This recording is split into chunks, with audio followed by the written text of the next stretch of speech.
Kereta Continental yang bernilai 500,000 tapi sekarang 13,800 sahaja dah boleh dapat. Alright, let's go. Okay, Assalamualaikum guys. Hari ni saya ada 1, 2, 3, 4, 5, 6 buah kereta Mercedes dan BMW bermula daripada harga 13,800 sahaja. Okay, kereta-kereta ni harga baru dia 300,000 ada, 500,000 ada, 700,000 pun ada. Okay, tapi sekarang harga second hand memang baloi sangat beli. Alright, first saya akan tunjuk yang ni dulu. BMW F10 523i 5 series ya. Engine 2.5. Dia pakai engine N52. Jadi yang ni saya nak jual dengan harga 28,800 sahaja. Okey.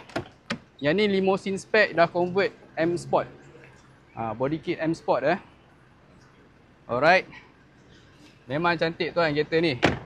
Tahun 2011 nak jual dengan harga 28,800 saja, below market. Alright. Okay. Next saya ada Mercedes-Benz W204 C200 AMG spec. Okay. Engine 1.8 saja.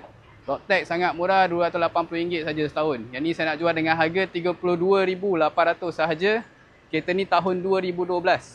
Alright. Boleh tengok dalaman full black interior. Memang cantik. Okay, next. Mercedes-Benz W212 E200. Okay, engine 1.8 juga, CGI. Ni tahun 2010, saya nak jual dengan harga 28,800 sahaja.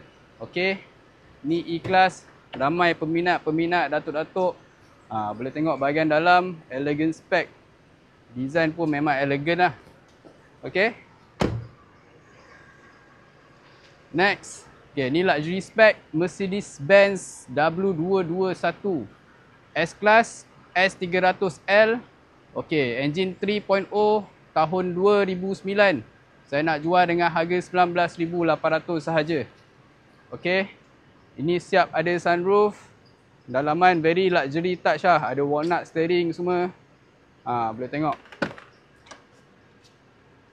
Ni spek dia memang cun tuan. Lepas tu lagi satu features yang menarik dia ada vacuum door, tengok. Alright.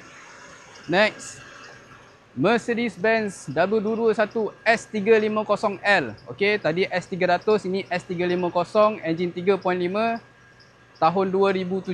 Yang ni saya nak jual 18,800 sahaja. Okey, luaran hitam, dalaman krim. Ni pun cantik juga ni. Alright. Okay, next.